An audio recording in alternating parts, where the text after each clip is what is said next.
One man is being victimized by our own government. One man whom they fear, yet whom millions love. One man who is willing to take the poison arrows of lawfare. One man whose voice has been taken away by a corrupt judge operating in a corrupt system. One man who has been ridiculed and insulted. One man who refused to back down. One man who refused to back down.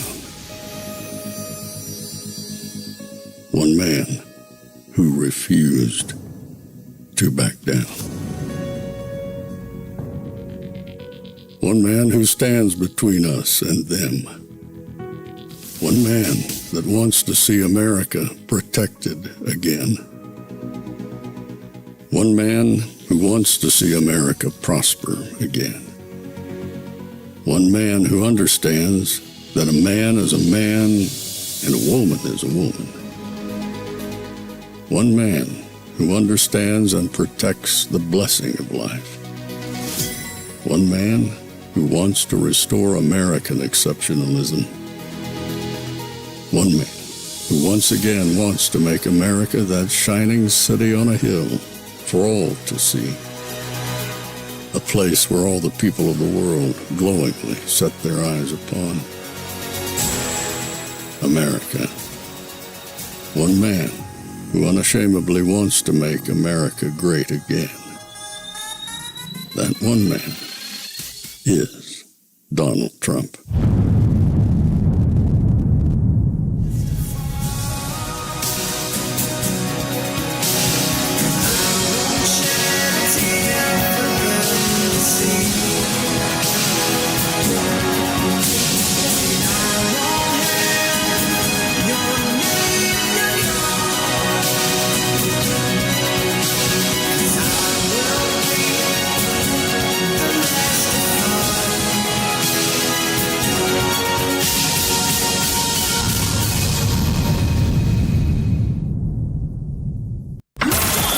This is Fanfare with Barry Cunningham. Brett, good evening to you. Like you mentioned, the Senate has begun voting. This is a 8-vote series with that final passage coming right at the very end of those 8 votes. You're going to see some amendment votes. You're going to see some speeches in between. It will take about an hour or so, maybe a little bit more than an hour for this to finally get to final passage. And you have to believe that there are Democrats all across the nation right now that are watching this screen, watching this with us.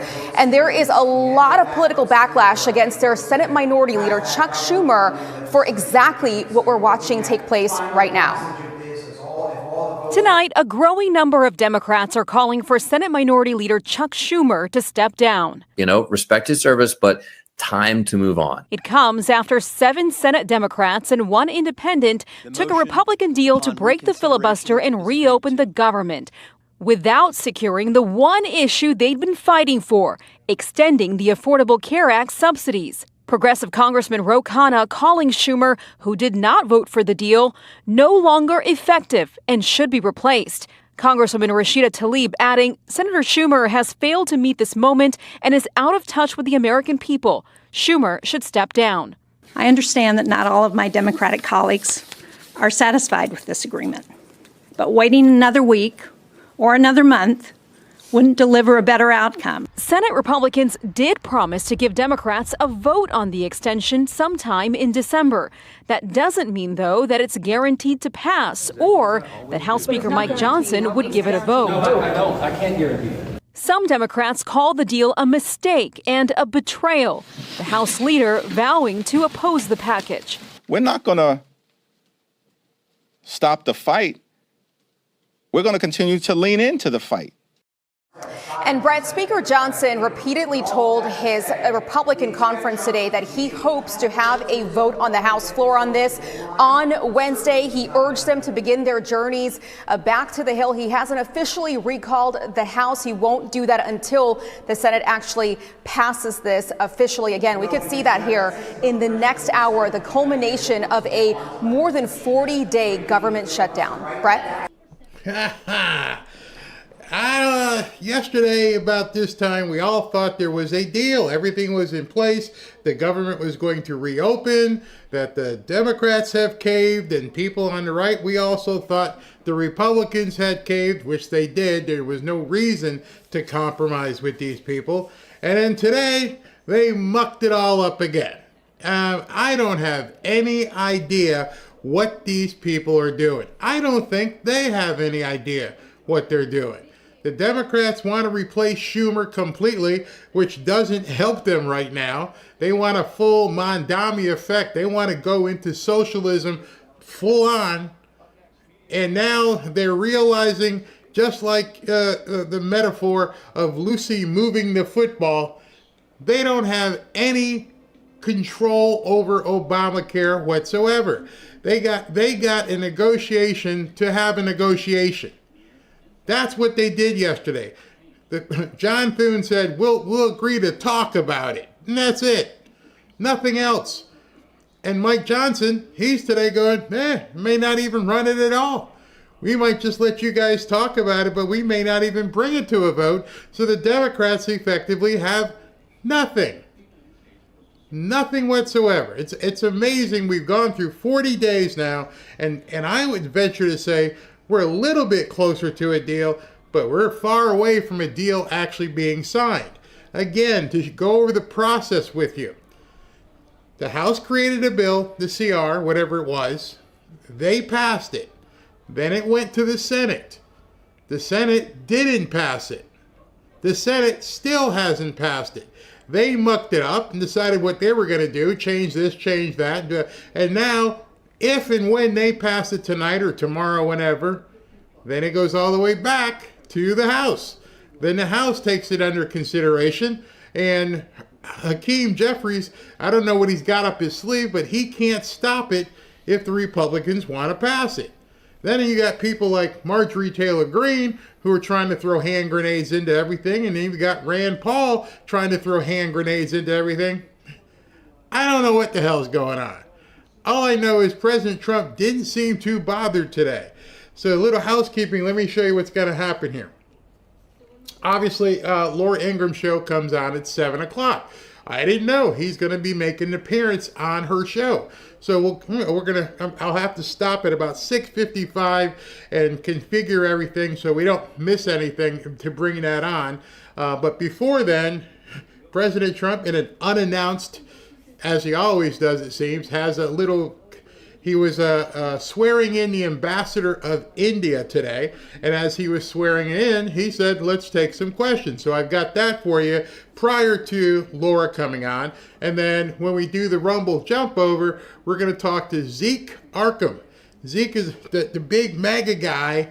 He's huge. And he's been talking about some things that are going on with police officers in New York. So we're going to talk about that. Let you know, I do have The Big Short. I don't want to put it on late. It is a 2-hour movie. I should be done talking to Zeke Arkham at 9 o'clock. I don't want to make you guys sit here from 9 to 11, so I'm going to show that tomorrow right at 7:15. So we'll do a regular show at about 6:30, a regular show at 7. But anyway, we'll get it on relatively early. I don't want people falling asleep while they're watching it. Unless in the chat, I won't be able to look at it. You can tell SV can let me know. You let me know if 9 o'clock's too late to put on the movie. It's a 2-hour movie, so you'd be here till 11 p.m. So I'm trying to respect your time, trying to respect, your beauty sleep, if you will. And so we'll see. You guys let me know if you want me to do it tonight or do it tomorrow night. All right, with that, I want to begin with a prelude into tonight's show. This is some stuff that happened over the weekend, and then, of course, some of the news. President Trump was at the Washington Commanders football game yesterday. He also swore in some cadets. People were booing him. People were cheering him. But the visuals were amazing. Check.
Today, America celebrates 250 years of one of the most legendary military forces in the history of the world, the United States Marine Corps.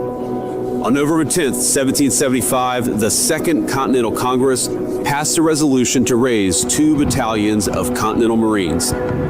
These first Marines fought for our independence on land and at sea, taking on the mightiest naval force in the history of the world, from the coast of Maine to the islands of the Bahamas to England itself. Since then, the Marines have fought hand-to-hand at Belleau Wood, stormed the beaches of Tarawa, and prevailed over foes in Fallujah and across Afghanistan. The Marine Corps has always been the tip of the spear of America's military dominance, the first to fight. Now, that reputation helped inform my own decision to enlist in 2003. And as former Commandant General Chuck Krulak said, the Marine Corps does 2 great things for our country. It wins battles, and it makes Marines. Now, as with countless other young men and women who served, my time in the Marines taught me the value of discipline, responsibility, resilience, and duty. More than anything, I'm grateful to the Marine Corps for the lessons it instilled in me about sacrifice and for the lifelong friends I made. On this 250th birthday of the Corps, we commemorate its history by honoring every Marine who stood the watch and by solemnly remembering those who gave their last full measure of devotion. We also commit to the future. America will endure because her Marines will never fail her. Semper Fidelis, Marines. Happy birthday.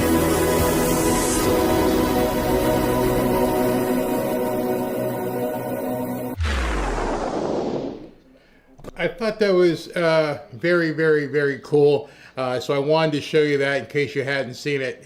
My father, having been, actually he was in the Army, but that was just a real cool thing, video that J.D. Vance narrated. Prior to the narration was a spliced together video of President Trump at the Washington Commanders game yesterday. And one of the things you can see, he has a genuinely broad smile. He enjoys it so much being at those games. I mean, it's just incredible seeing him.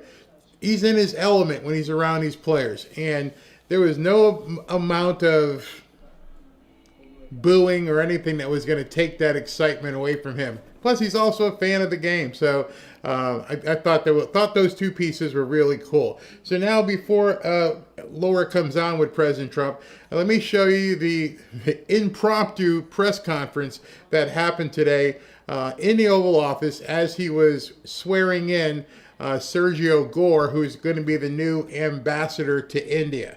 All right, let's take a look at this. Could you not stand in front? Judge Janine, Chief Protocol. Thank you. Don't tell Monica. She's a strong leader. She just made television. Oh, sir.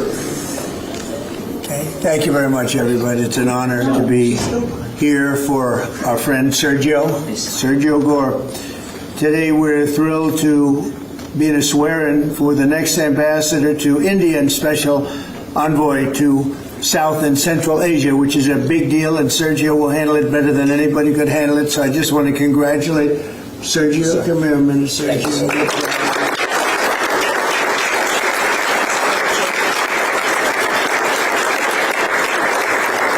we are honored to be joined this afternoon by our great Vice President, J.D. Vance. Thank you, J.D. Secretary of State Marco Rubio. Thank you. Secretary Scott Bessent, who's doing a great job. Attorney General Pam Bondi. And U.S. Attorney Janine Pirro.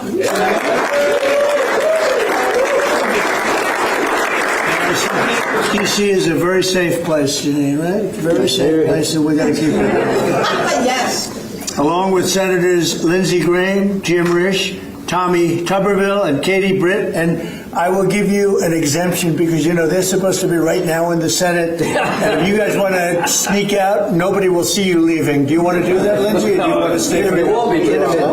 Okay, you sneak out anytime you want. Thank you. We don't want to screw up any votes, do we? Amen. Okay, thank you. Thank you for being here. But we're also very honored to be joined by Mrs. a very special woman who I unfortunately have seen a lot of lately on television for the wrong reasons. A woman who is great, who Charlie said is the greatest of anybody he knew, best friends and best everything, Erica Kirk. So thank you.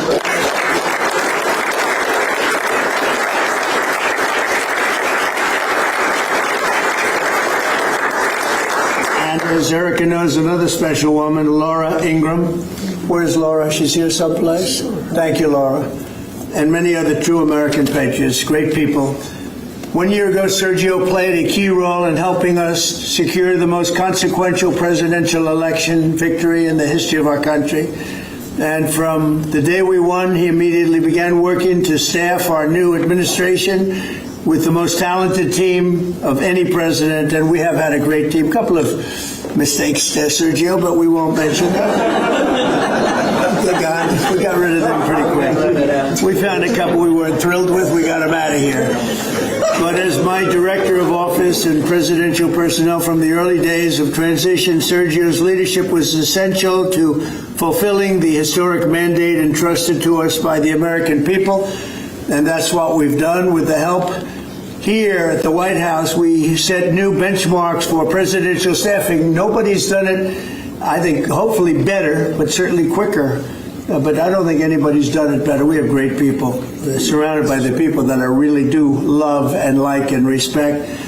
But we hired 4,000 appointees across every federal department in record time, including over 1,000 appointments on day one. So before we even got started, we had over 1,000 people working for us. Under Sergio's leadership, federal agencies and departments reached staffing levels of 95%, and it's faster than any administration in modern day history.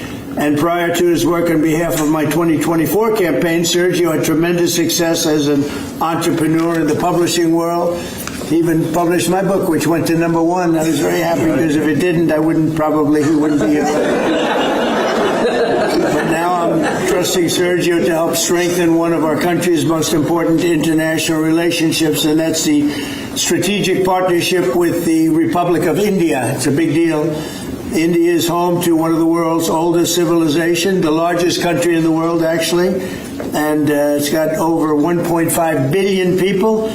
And we have a fantastic relationship with the Prime Minister, Modi, and Sergio has only enhanced that because he's become already friendly with the Prime Minister, knowing that Sergio is going to be the ambassador they would call constantly to say, let's get to know this man, and they like what they see. So I know you're going to have a great success over this. It's a very important relationship. But it's also the fastest growing middle class, and it's an important economic and strategic security partner in the Indo-Pacific region. It's an amazing country, actually. 1.5 billion people. China has 1.4 billion. Those are two big countries.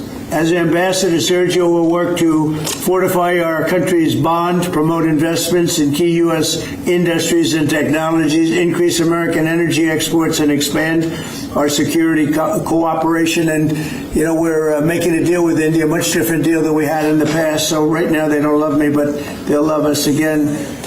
We're getting a fair deal, just a fair trade deal. We had pretty unfair trade deals. They're very good negotiators, Sergio, so you have to take a look at that, if you would, please.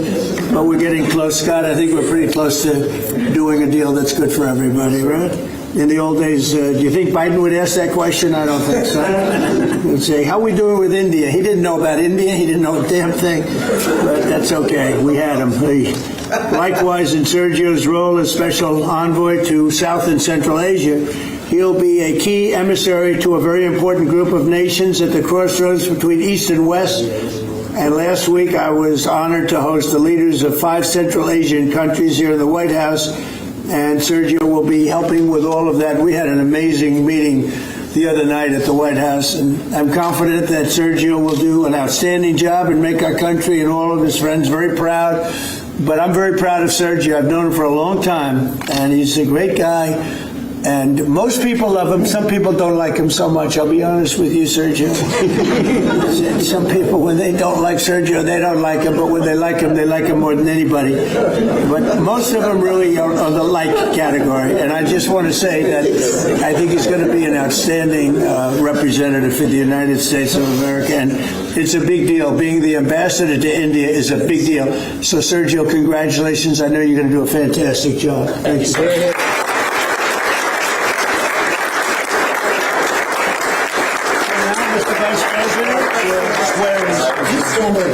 Okay. Swear him in here. Left hand on the Bible, right hand up. Thank you. Thank you, Judge. I appreciate the assistance. We have such a crowd here, you think we're swearing in a vice president. Okay. Please repeat after me. I, Sergio Gore, I, Sergio Gore, do solemnly swear that I will support and defend the Constitution of the United States I will support and defend the Constitution of the United States against all enemies, foreign and domestic, against all enemies, foreign and domestic, that I will bear true faith and allegiance to the same, that I will bear true faith and allegiance to the same, that I take this obligation freely without any mental reservation or purpose of evasion, and that I will well and faithfully discharge the duties of the office on which I am about to enter. So help you God. So help me God. Congratulations, Mr.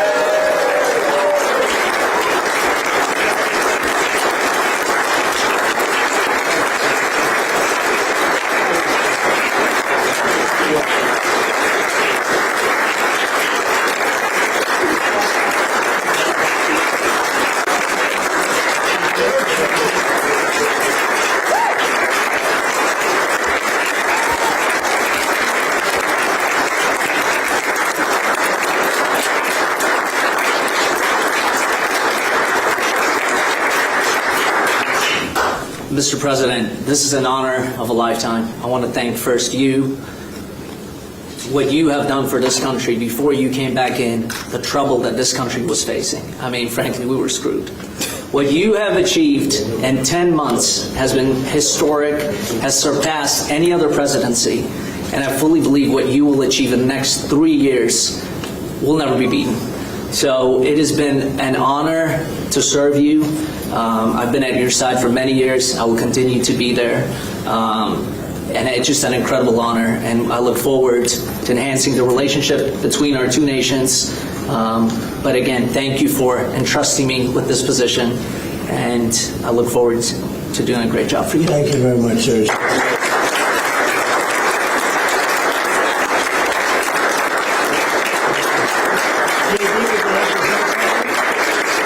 Thank you, sir. First of all, congratulations, Sergio. You're going to be a great ambassador, a great representative to the country of India, which the President and I both love. As a lot of you know, Sergio was a critical piece of what made the first 10 months such a great success. Obviously, the President's leadership is the most important thing, but you can't do a whole lot unless you've got good people around you. And Sergio did as much as anybody to ensure that the White House was staffed with the very best people who were loyal to the President, loyal to the country, and loyal to the agenda that we're trying to implement. So thank you all for being here. I think it's a great testament to you, Sergio, that you got multiple cabinet secretaries, Erica Kirk, the President of the United States. This crowd will not turn out for just anybody, but it turned out for Sergio Gore. You're going to do a hell of a job, man.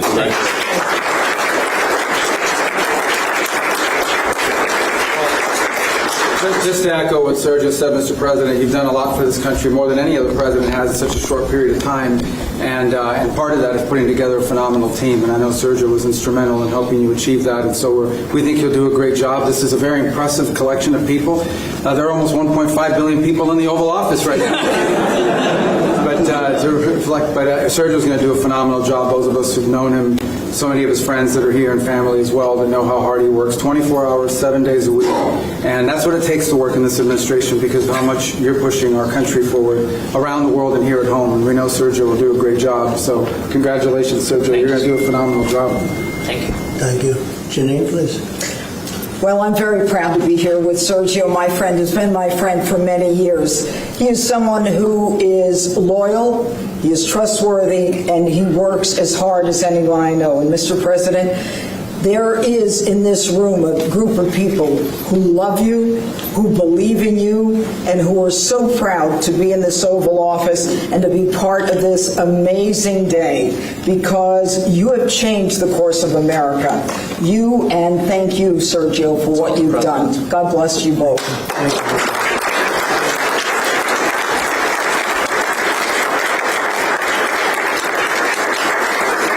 He was also very good friends with a guy named Charlie. We just know him as Charlie, and his wife, who we love so much, is here with us. And maybe you know how close they were together. Maybe, Erica, you could say a couple of words, please. Honor to, sir. Charlie loved you. It's hard not to get emotional because I know that he would have been the first phone call when he found out that you were going to be taking this position. And the way that I was able to witness the two of you work together for years and to champion and support the president was absolutely humbling to witness, and I am so proud of you.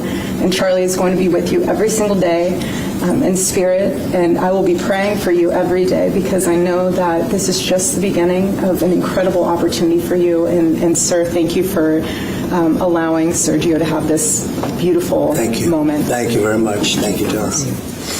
And that man's watching over us right now, right? Okay. Any questions? Senators that are here, Mr. President, do you personally approve of the deal that's happening right now on Capitol Hill to end the government shutdown? Well, it depends what deal we're talking about. But if it's the deal I heard about, that's certainly, you know, they want to change the deal a little bit. But I would say so. I think based on everything I'm hearing, they haven't changed anything. And we have support from enough Democrats.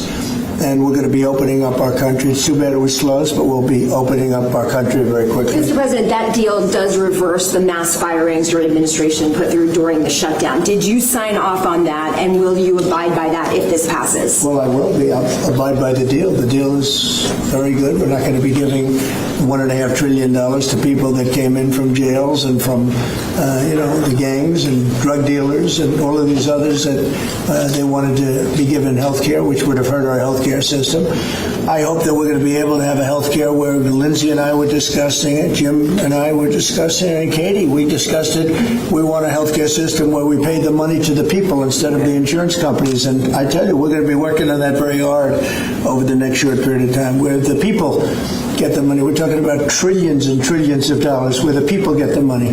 Yes, please. The Syria president, sir, could you update us on your meeting? Did you come to any agreements? Say it? With the leader of Syria you had earlier, did you come to any agreements today? Well, I had an agreement with him. He's a very strong leader. He comes from a very tough place, and he's a tough guy. I liked him. I get along with him. The new president of Syria. And we'll do everything we can to make Syria successful because that's part of the Middle East. We have peace now in the Middle East, first time that anyone can remember that ever happening.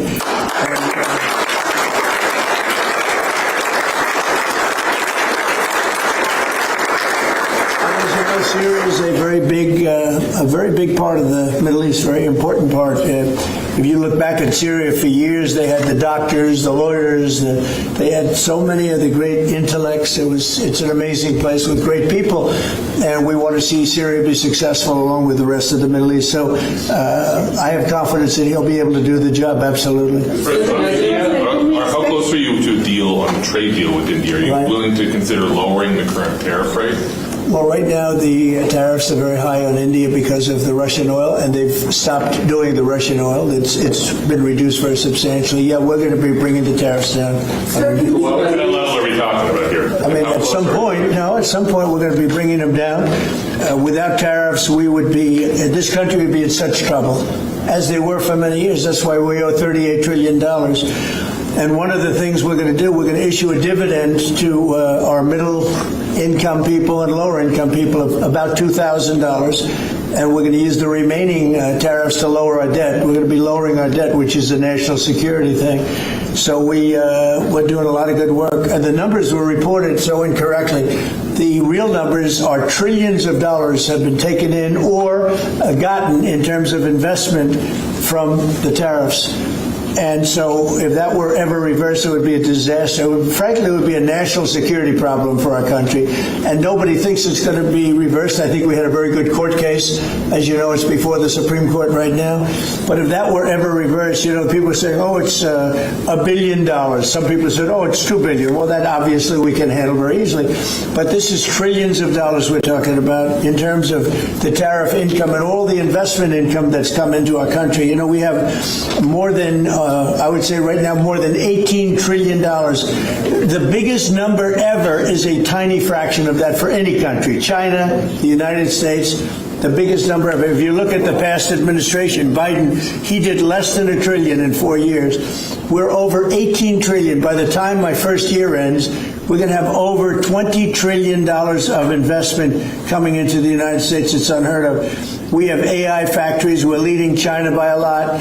We have cars and car plants coming in by more than we've ever had built before. All of that would go away if we lose the tariff case. So all of it would go away. So they're not giving the right numbers. It would be an economic disaster. It would be a national security disaster if we lost the case in the Supreme Court. All right, before he gets to the next question, Laura Ingraham is on, but she has not brought President Trump on. As soon as she brings him on, obviously I will jump right to that. Interesting, want to make sure everybody heard what he said, that they're going to be $2,000 stipends of some sort. He says checks, Scott Besson says tax credits, but $2,000 in some way, shape, or form are going to go to so-called low and middle income Americans. I don't know how that's going to be defined. I don't know why we would be giving $2,000 to the low income, but she is getting ready to sit down with President Trump. I'll finish the rest of that press conference after this interview with President Trump. Let me see, she's introducing it right now. Wing and what Melania thought about it. But we started, of course, with the Schumer shutdown. Sir, what lessons do you think the Democrats should learn from this shutdown saga? Well, the country loses a lot of money when they do this, and they're not getting much, but nobody gets a lot. But it's terrible. What they really wanted was $1.5 trillion for people that came in illegally, people that came in through and out of prisons. We had like Venezuela, they emptied, they dumped their prisons. They said that was all exaggerated by you. Yeah, I know, it's exaggerated. They wanted $1.5 trillion for health care from people that were, in some cases, 11,888 exactly murderers, many of whom murdered more than one person. So they came into our country, they poured into our country, and they want to take care, and we're trying to get them out because we don't want 11,000 murderers in our country. You don't want it. Nobody wants it. And we have drug dealers and we have everything else, and they want to make sure they get good health care. That's not what our country's about. And it would have hurt other people's health care. On Obamacare, you raised several times during this shutdown debate that it's clear that this was never going to work without these massive subsidies. Now they wanted to continue the COVID subsidies.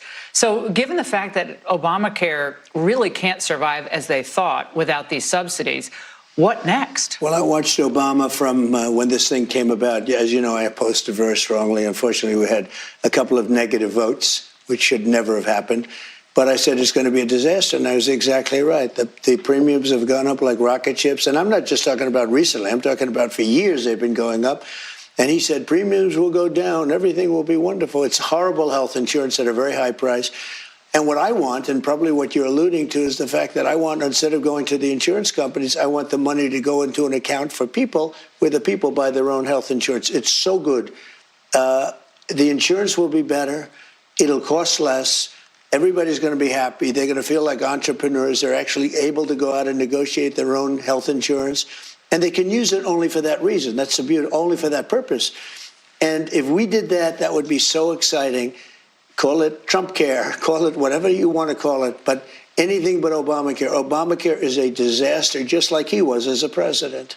How do Republicans avoid this shutdown saga from reoccurring on January 30th when this deal ends? Well, we're trying to put in a bill, as you know, the bill or a bill, that you can never do that again. You can't just shut down the government because you're trying to renegotiate a deal that you didn't. Don't forget, when we passed the great big beautiful bill, which gives you tremendous middle income tax benefits and it gives so much to everybody. Think of it: no tax on tips, no tax on Social Security, and no tax, very importantly, on overtime. If you work overtime, you don't have to pay tax. So many other things. It gives you a deduction if you buy a car, you borrow money, you put a loan on a car. You're allowed to deduct the interest. That's never happened in our country before. That's always been for the richer people. They're allowed to take deductions. Now you can deduct interest on a car. So we have tremendous goodies in there. They like to try and disparage it. Oh, it's the greatest bill ever passed in the history of our country. That's why we did it all in one. It's 4 years worth of goodies, and it's largely for jobs and for the middle class and for security. But the Democrats clearly wanted to renegotiate this and hold the country hostage, did it not? They didn't get what they wanted in the great big beautiful bill. And so what they tried to do is renegotiate it at a time where they hold the country hostage. One of the big problems for the country I encountered on Saturday coming back from Florida to D.C. with the airports. So hours delayed, thousands of flight cancellations that are continuing this week. Yeah. You put out a Truth Social post earlier today. I did. Where you blasted the air traffic controllers who had not shown up for work and offered potentially a bonus of $10,000 for those who have worked despite the shutdown. Are you worried that given the fact that we have a deficit of air traffic controllers still, I know we're trying to change that might be a difficult No, we don't position? have much of a deficit, and we have a lot of people want the job. But I was not happy when I saw all these people. We have to look. Life is not so easy for anybody. Our country's never done better. We should not have had people leaving their jobs. And what I basically did is say the ones that stayed, of which there were a lot of them, I'm sending them a $10,000 bonus. Where's that money coming from? I don't know. I'll get it from someplace. I always get the money from someplace regardless. It doesn't matter. I do a lot of bonuses for people because it's really something that, it's like the American way when you think about it. So here's somebody that goes and shows up every single day. Some of them showed up early because they knew there was going to be a problem. Those people should be rewarded. Others, we can't make it. We can't. A lot of the people that showed up also had a second job. They took a second job temporarily. But they all know the money's coming, and the money was coming. So I want to reward the people that showed up without a lot of nonsense, without a lot of talk. They did their job, and in many cases, they worked longer hours to get us through this period. When can we expect the flights to resume more or less on better schedules? Well, I've heard a lot of people say, in fact, on your show 2 nights ago, somebody said, I just took a plane. I got better service than I got in the past. Now, maybe because a little bit fewer people are traveling. There are a lot of delays now, sir. But a lot of people, are getting through. I think the people are going to start showing up. I was very strong on that truth. I said, now you get to work. Did you remember the air traffic control firing of Reagan in 1983, I believe it was? One of the highlights of his life. You want to know the truth? He fired them because they didn't show up to work, and he never let them come back. Mm-hmm. The economy was listed as a top concern. I know you know this for voters in New Jersey, New York, Virginia. I know you've been all over the affordability issue today and for the last several months. Eggs, gas, dinner costs for Thanksgiving way down. But other things, as you noted, have gone up. Beef, coffee, but they're going to come auto down very repairs. shortly. Is this a voter perception issue of the economy, or is there more that needs to be done by Republicans on Capitol Hill, or done in terms of policy? More than anything else, it's a con job by the Democrats. They're saying, they just have to say, they put out something, say today costs are up. They feed it to the anchors of ABC, CBS, and NBC, and a lot of other, and CNN, and et cetera. And it's like a standard. I'll never forget, they had used a word like manufactured. Do you remember the word manufactured? It's a manufactured economy. Nobody uses that word. Every anchor broke through, manufactured. They do exactly what they say. It's such a rigged system. So are you ready? Costs are way down. Gasoline is going to be hitting $2 pretty soon, or around $2. Gasoline is at $2.70 now, and it was at $4.50 under Biden, under Sleepy Joe. When gasoline comes down, when energy comes down, and everybody agrees energy's down, we're drilled, drill, baby, drill. We're going like wild. We produce more gasoline, oil and gas in the last month than we ever have before, by far. And we're going to also end up filling up the national strategic reserves, which were taken out by Biden in order to try and win an election. Didn't work out too well. They tapped in. That's supposed to be for war, for national emergency, not to get. So are you saying that voters are they're being fed a con misperceiving job. how they feel, or? So when I took over, you remember? Because you said Biden did that too, because he was saying things were great, but things weren't great. It's synonymous, Biden and Kamala, because you didn't know who the hell was campaigning. I mean, it got to a point. So I was up by 20 points on Biden or some crazy number. And they said, all right, let's get him out. We'll put a new one. This never happened to anybody. All of a sudden, I have somebody new. And they had the 6-week honeymoon, which was standard in the world of politics. You get a little honeymoon. And she had her little honeymoon, but then eventually people got to know her, too. And then they had the 60 Minutes catastrophe where they, changed her answer. Housing costs are still out of reach. And another thing that your administration is trying to tackle, many Americans, the average age of first-time home buyers are now up to age 40, which is sad. The country you and I grew up in. I inherited that. Look, you have to understand. Right, but let me get to the question, though, because your housing director has proposed something that has enraged your MAGA friends, which is this 50-year mortgage idea. So a significant MAGA backlash, calling it a giveaway to the banks and simply prolonging the time it would take for Americans to own a home outright. Is that really a good idea? It's not even a big deal. I mean, you go from 40 to 50 years. And what it means is you pay something less from 30. That some people had a 40, and then now they have a 50. All it means is you pay less per month. You pay it over a longer period of time. It's not like a big factor. It might help a little bit. But the problem was that Biden did this. He increased the interest rates. And I have a lousy Fed person who's going to be gone in a few months, fortunately. I have a guy too late. Jerome Powell, we call him too late. He was too late in everything, except when it came to before the, the so-called Democrat election, which didn't work. But we're going to get interest rates down. But even with interest rates up, the economy is the strongest it's ever been. You asked me, just to go back to the beginning of your question, you talked about prices. We're down on energy. We're down on interest rate. Interest rates are down despite the Fed. Now, if we had a normal person at the Fed would have really low interest rates, and we will soon have that. We'll have somebody that's. Then why are people saying they're anxious about the economy? Why are they saying that? I don't know that they are saying. I think polls are fake. We have the greatest economy we've ever had. We will have over $20 trillion come into our economy, and it's largely because of my election, but it's also largely because of tariffs. Even the tariff thing, it's such a disgrace. I'm watching them saying, well, no money would have to be paid back because it's not that much. It's trillions and trillions of dollars would have to be paid back. If the Supreme Court rules against the tariffs. It would be a disaster for our country. Now, will I do something? I'll figure something out because I do. That's what I do in life. I figure things out. But it's so. President Xi was willing to do the rare earth thing. That's magnets.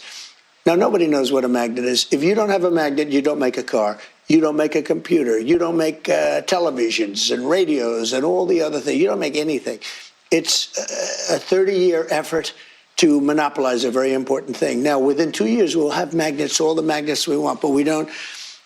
Because of tariffs, I called. I said, listen, here's the story. You're going to play the magnet. I'm going to play the tariff on you.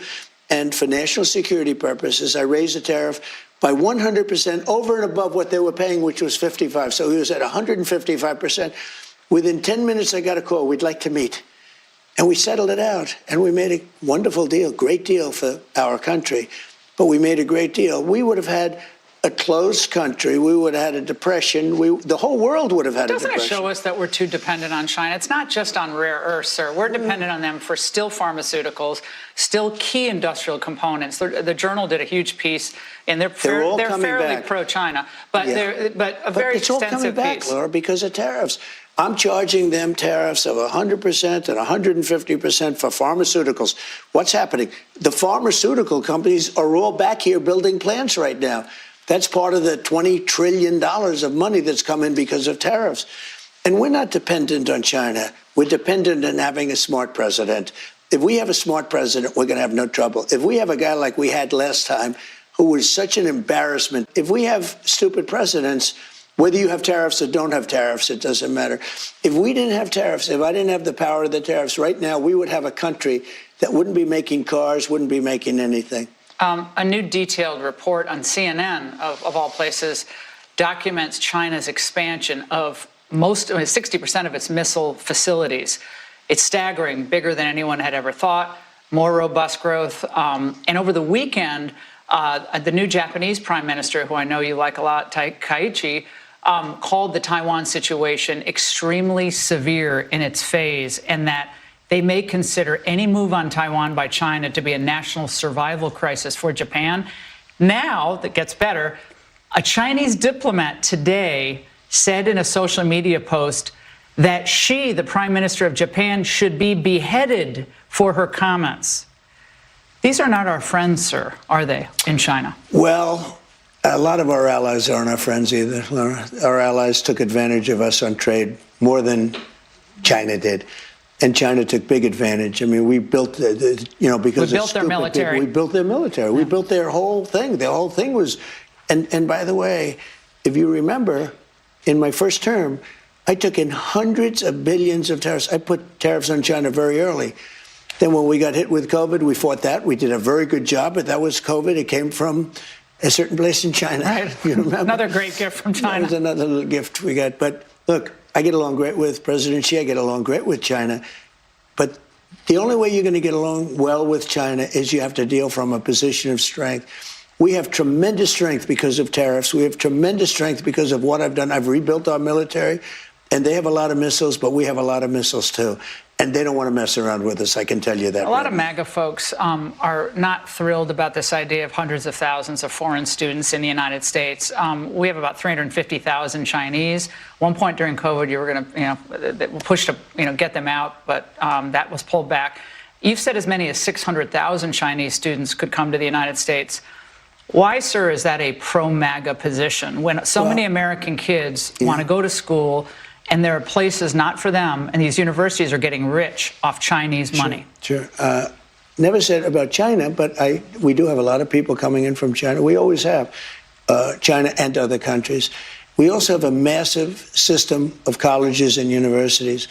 And if we were to cut that in half, which perhaps makes some people happy, you would have half the colleges in the United States go out of business. So what? Well, I think that's a big deal. Are they fans You would have the of the United States? Yeah, but you would have, as you know, historically, black colleges and universities would all be out of business. You would have a system of colleges and universities would so go we're down the dependent tubes. on China to keep our university not China, system but going? I think it's good to have. I actually think it's good to have outside countries. Look, I want to be able to get along with the world. They're not the French. They're the Chinese. They spy on us. They steal our intellectual property. What, do you think the French are better? Yeah. I mean, really? I don't know. I'll tell you, I'm not so sure. We've had a lot of problems with the French, where we get taxed very unfairly on our technology, where, they put 25% taxes on American products. Look, assuming everyone treats us badly, because that's the way I am, but we take in trillions of dollars from students. The students pay more than double when they come in from most foreign countries. I want to see our school system thrive. But at the same time, I know you and I disagree. We're never going to agree on it, but that's okay. And it's not that I want them, but I view it as a business. We have millions and millions of people. Also, I want to get along with countries if possible. People are shocked. Remember, Hillary Clinton said, we'll be in a war. I stopped 8 wars in the last 9 months. I don't want to be in wars. If I am in a war, we're going to win the thing fast, and it'll be violent. But you know what? I don't want to be in wars. But one thing, you don't want to cut half of the people, half of the students from all over the world that are coming into our country, destroy our entire university and college system. I don't want to do that. I wouldn't lose any. And don't forget, MAGA was my idea. MAGA was nobody else's idea. I know what MAGA wants better than anybody else. And MAGA wants to see our country thrive. And coming up, Gavin Newsom, Chuck Schumer, Brandon Johnson. We hit all those issues, what President Trump really thinks about them, and much more. My exclusive interview in moments. All right, so she will be back. Good. It's a long interview. Unlike the debacle we had with Mike Johnson earlier, he touched on a bunch of stuff, and it seems like he's kind of swatting flies a little bit. That whole 50-year mortgage thing, he didn't really respond like I'm sure a lot of you wanted to hear. That leads me to believe that it may have been, indeed have been, a trial balloon, just to see how people were going to react. In terms of pricing, I think it's geographic. I don't know why some people are saying that their prices haven't gone down where I am here in South Florida, the prices have indeed gone down. We're talking about the housing market here. It's on fire. It's still selling. In fact, I got another call about doing another deal already today. So it's happening very quickly down here. And we may be looking at our second property in a month at this point to take and turn around. So it's going very well here. I can't speak to other areas in the country, but it seems to be working down here. I have to wonder sometimes if the governors in the blue states if they don't have their finger on the scale. Are they trying to charge extra in terms of excise taxes and things like that to keep it going? But before she comes back on, let me jump and tell you guys about something. This is pretty cool. I hope you find it pretty cool. We are going to be giving away a free trip down here to South Florida. You're going to get airfare for two.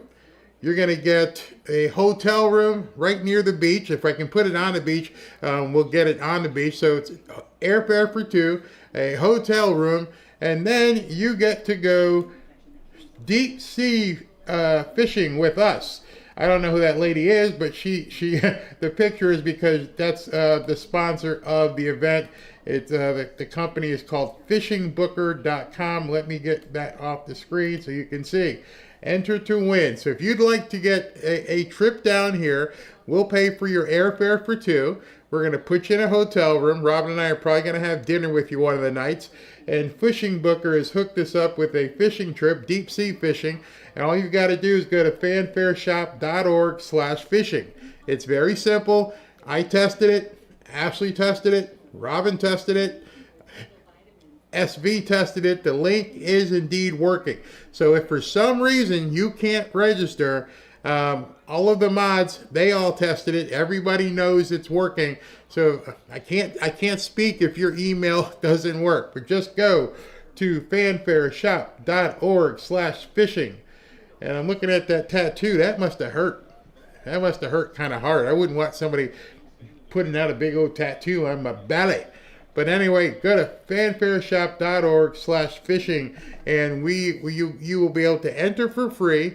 And we're going to be announcing it probably within the next 10 days or so. And you and your significant other or whoever you want to bring with you, you can come on down to Florida. We'll set you up in a hotel for 2 nights, 3 days, 2 nights.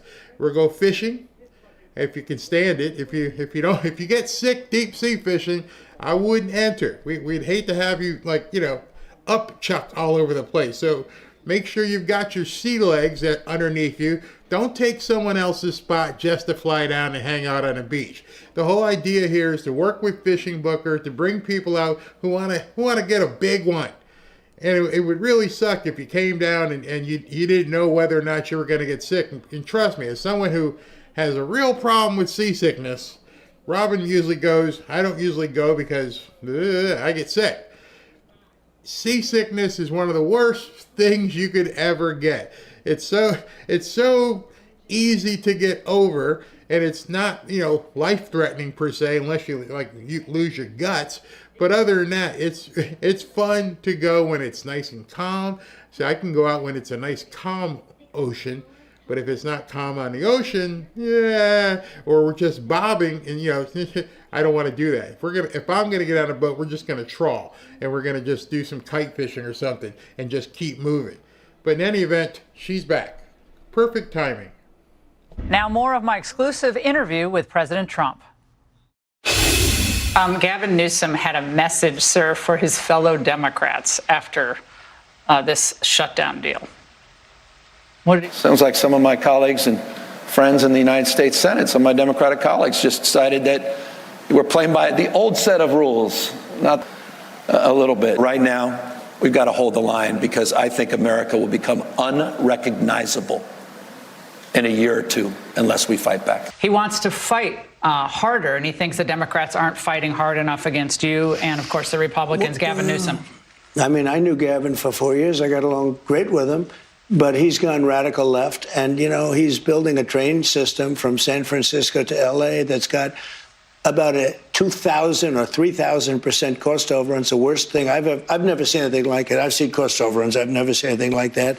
If you take a look at what he's done, so they lost 25,000 houses. Do you know they haven't issued one building permit yet? So these people are trying to rebuild their houses. Malibu. But he did something. He did something even worse than that. He's now taking a big section of Palisades or some area, and he's going to build low-income housing where they used to have luxury housing. He's going to put low-income housing in. His fire stuff is out of control. The forests are burning down all over the place. And honestly, I always liked him, but he's a horrible governor. He's a horrible governor. If he ran the country like that, we would have an absolutely gonzo country. This country would be gone. The fact is, if I weren't president, if Kamala got in, you wouldn't have, not only wouldn't you have $20 trillion coming in, you would have money leaving, and your welfare system. Take a look at some of the welfare things that we're talking about. They've doubled, tripled, and quadrupled since I left office. SNAP benefits have well, SNAP has gone from like $7 billion to many times $7 billion. And, you know, people keep talking about SNAP. But SNAP is supposed to be if you're down and out, you really, really have. That's what the purpose of it. People are getting, they walk in and they get it automatically now. So the number is many times what it should be.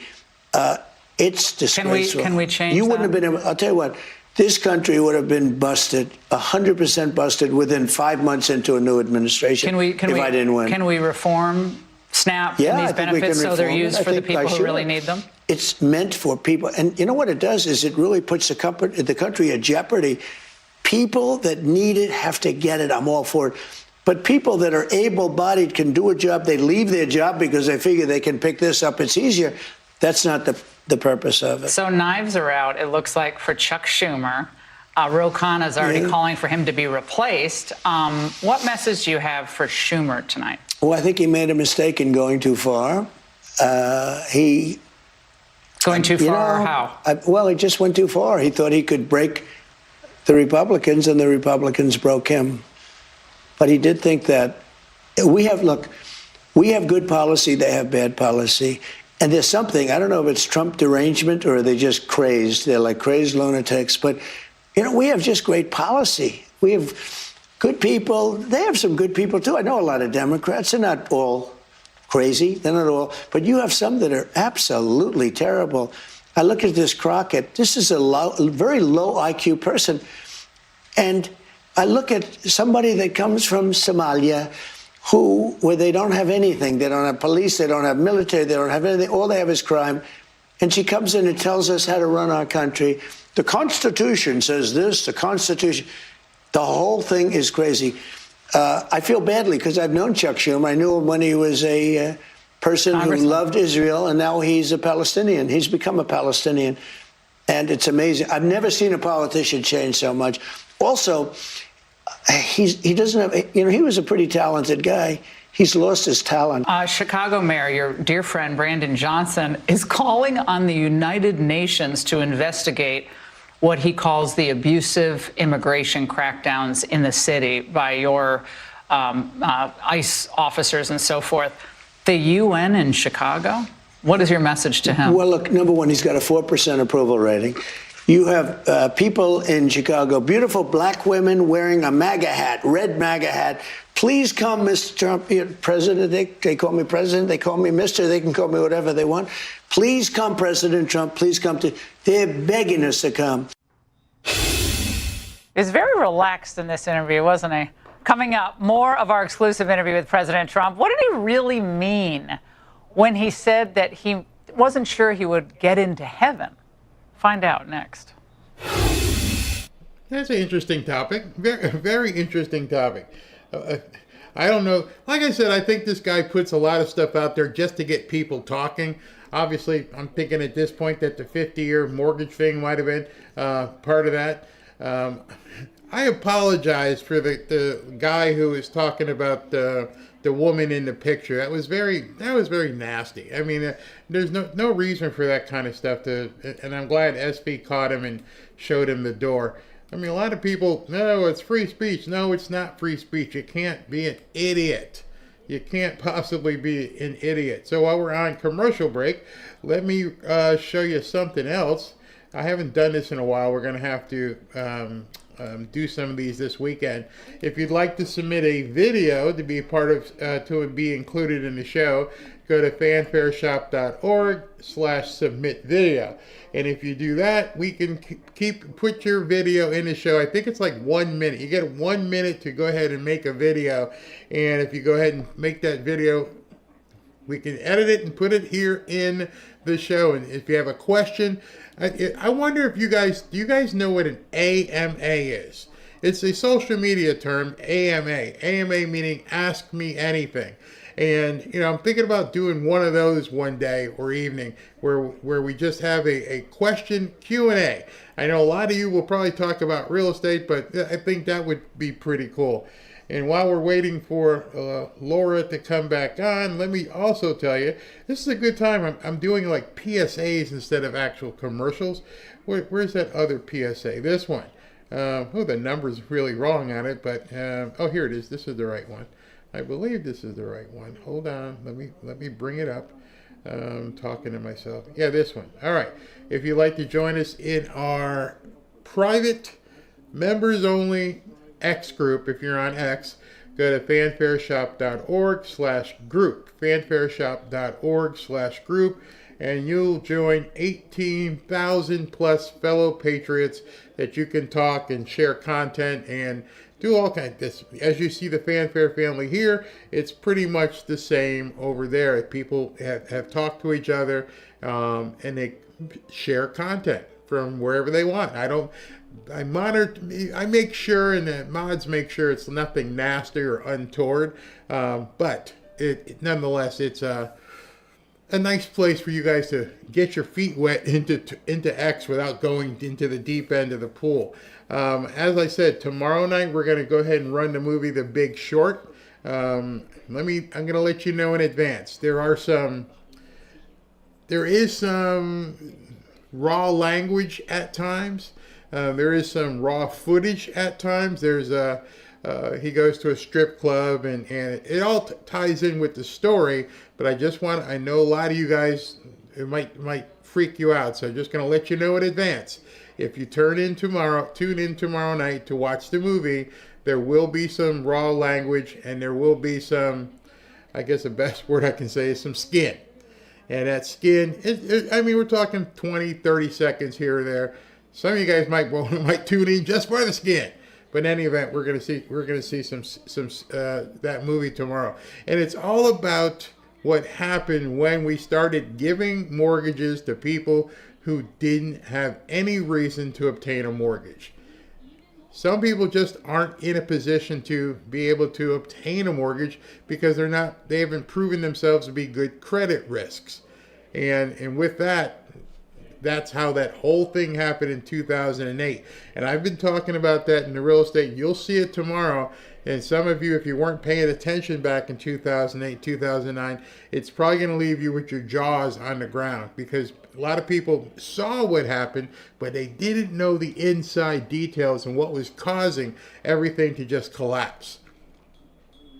I firmly believe if we were to give 50-year mortgages and make it easy for these kids to get mortgages, we would have a huge problem on our hands.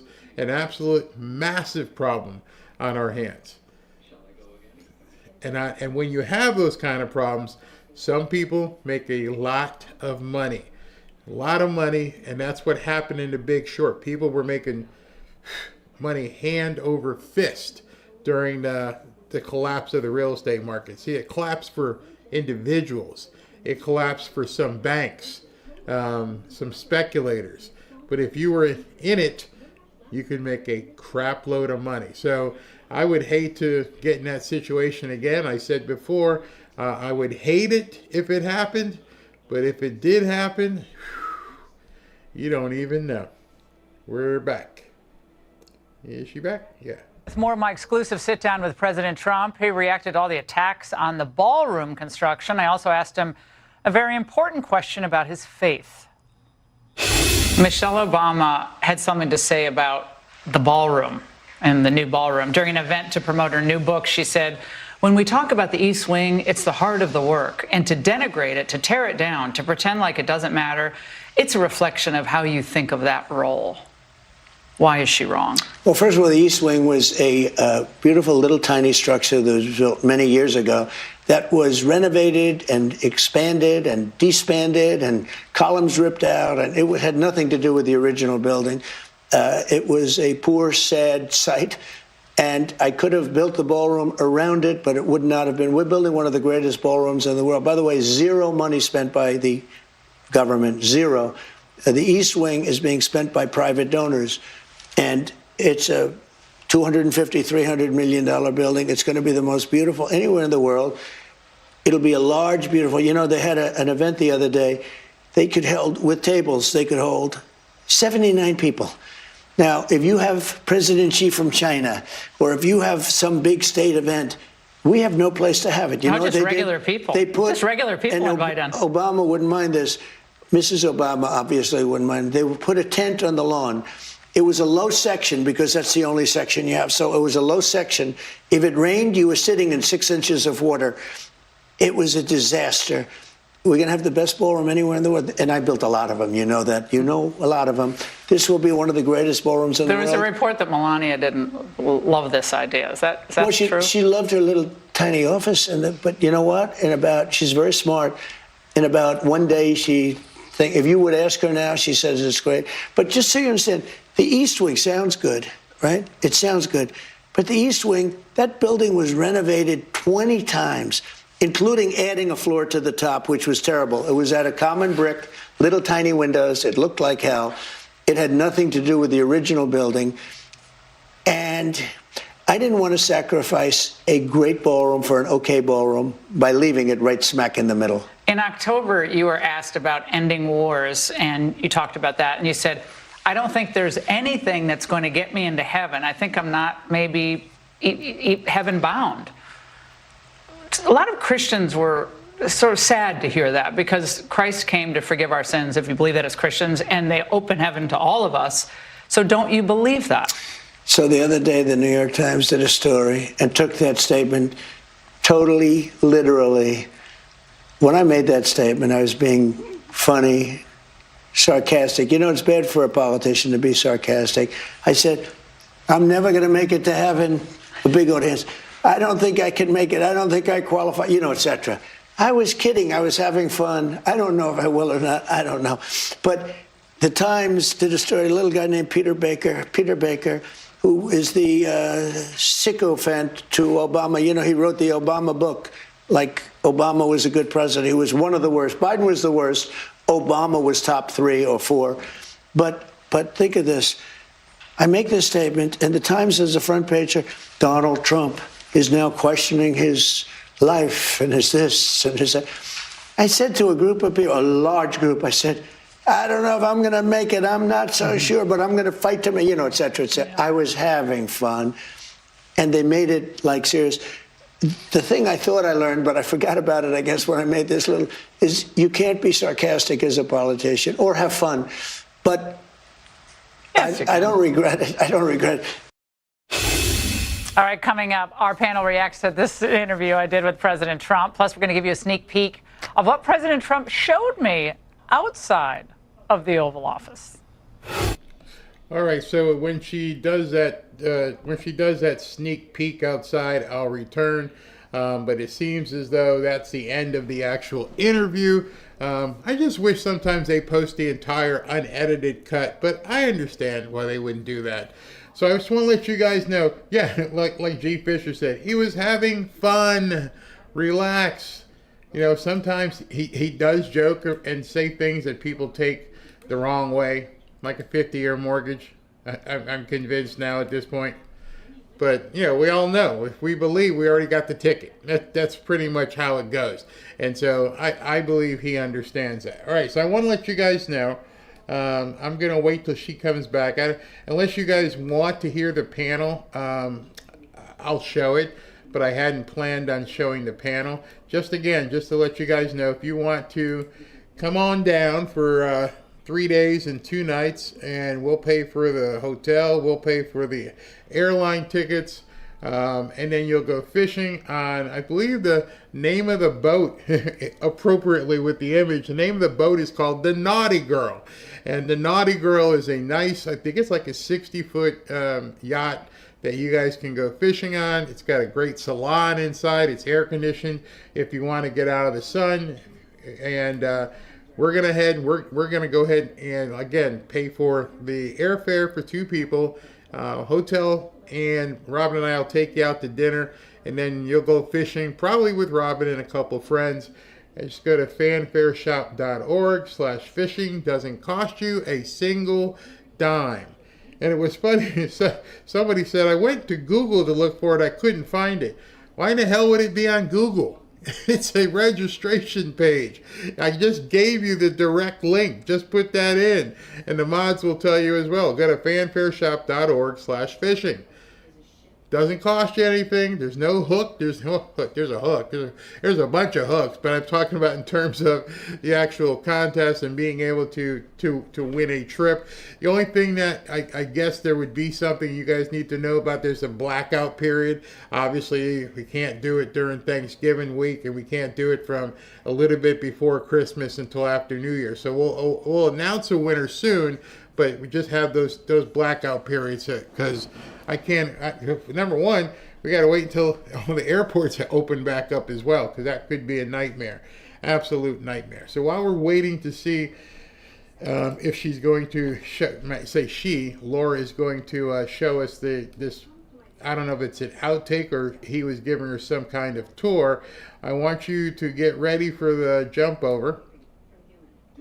Yeah, there's the jump over. Go to fanfareshop.org/rumble. And we'll see you over there. Not yet. I mean, well, you can go over there if you want. I'm not jumping yet. As soon as we figure out what she's doing, then I got to do super chats if there are any and all that kind of stuff. So we're just waiting to see what's happening when she comes back.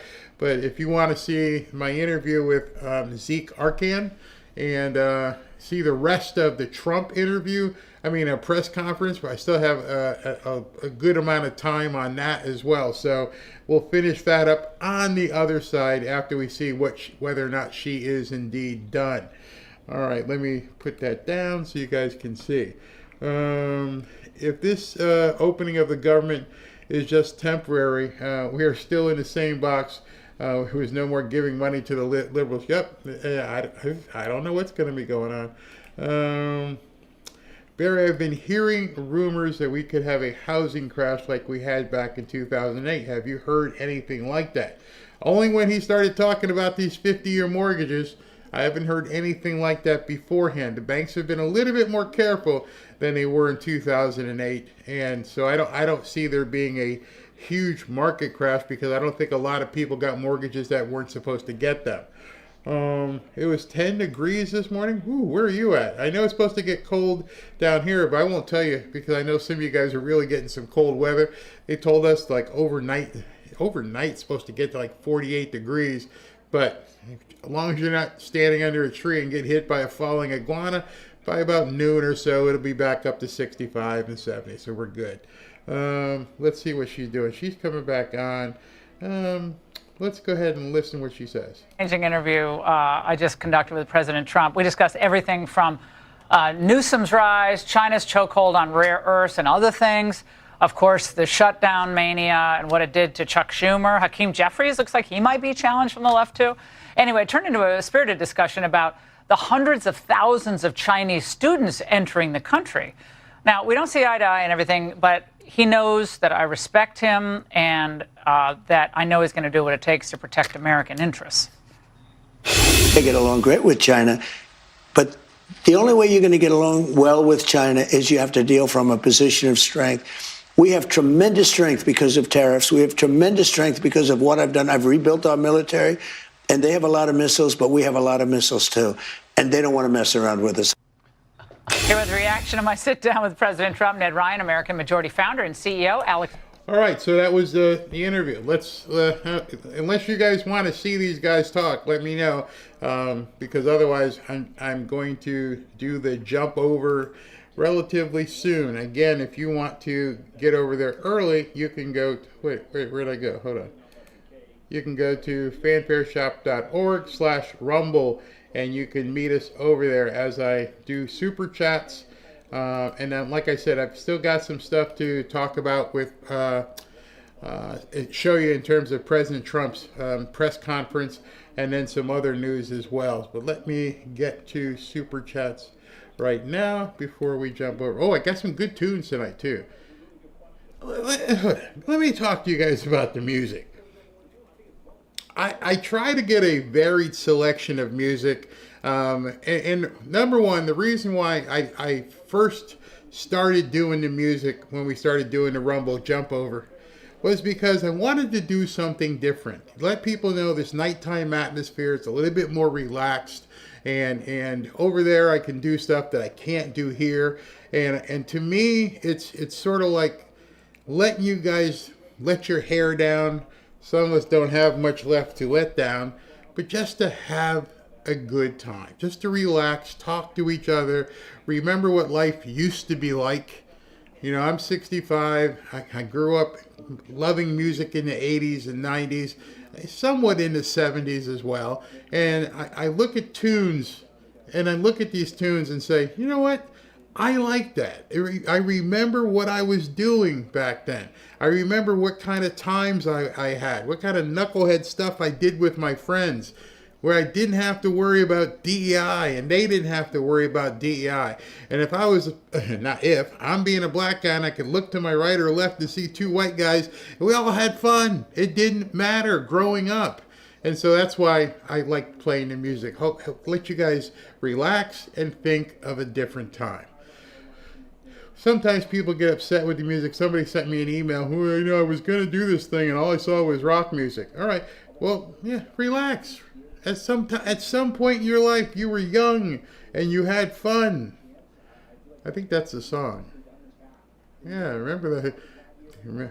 Who sang that song? Hold on. There's a good thing. It's trivia. I think it was Paul McCartney. Live and Let Die. That's wow. The lyrics just came to me that quickly. Live and Let Die. That's what it was. That's exactly what it was. Remember? I don't remember all the lyrics. I'm not going to try and sing it because then I would embarrass myself, and you guys would all laugh at me trying to sing the lyrics to Live and Let Die. I might look them up. Don't tempt me. All right, here we go. Starfleet, thank you. I didn't miss it this time. Thank you very much. Deanne Hobbs, compare your grocery receipt from 2024 to your receipts now. You'll be seeing groceries are getting cheaper. Yep, it's easy for us because we do everything through Instacart. I can't even remember the last time I've been inside of a grocery store. And so I can look back and see all of our, because most of the stuff is the same stuff, and we just buy it over and over again, unless I get a hunkering for something else. Eric Grant, gas in Syracuse is around 3 gallon.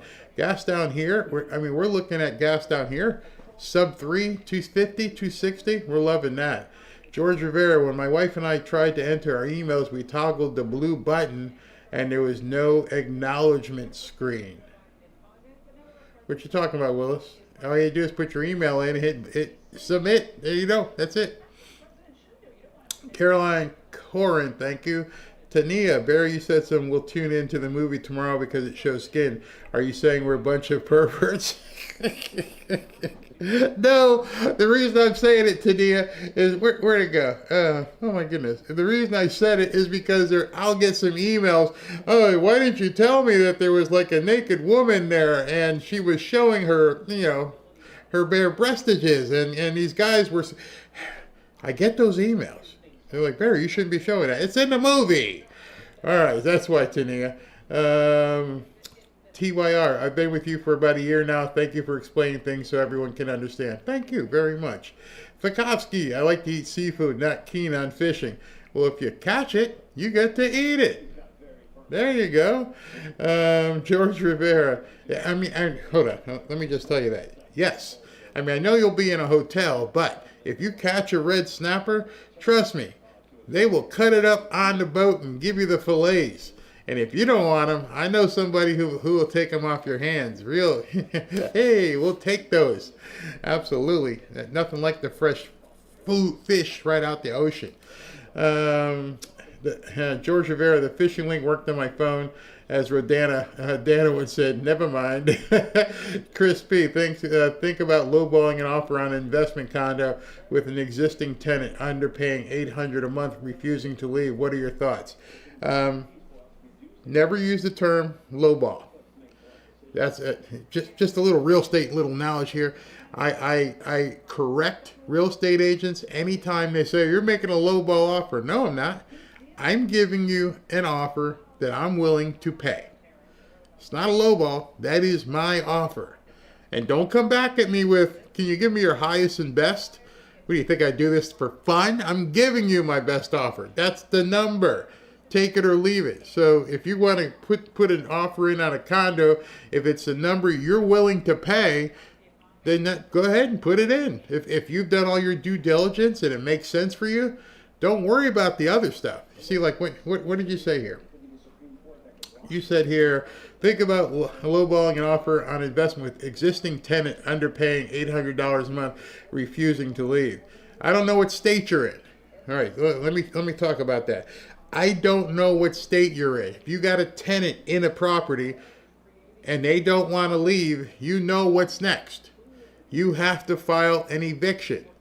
An eviction, depending on where you are and what state you are, I can only speak to here in Florida when I've had to file evictions. An eviction down here will often last anywhere between 45 and 90 days. So let me give you a trick. When as you mentioned, it was an investment, you weren't looking at it to live in. Here's a trick. Go in and flip the script on the person who's not paying rent. You're like, what do you mean, Barry? Hey, I'll give you $2,500 to pack your shit and leave.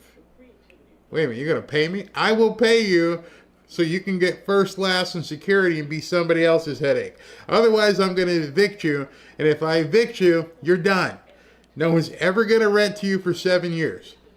So which door do you wanna go?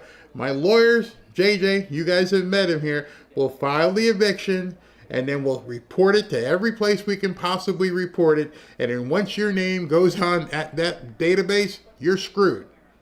Or, door number 2, I'll give you $2,500 just to skedaddle. See, not a lot of people are willing to do that because they don't understand the nuance of being able to talk to somebody and tell them, you want to get your life screwed up for the next 7 years? Go ahead and let me file this eviction. You're playing cutesy here. You're not paying your rent. You think you're skating? Well, I'm about to screw your life for 7 to 10 years. You won't even be able to rent a doghouse.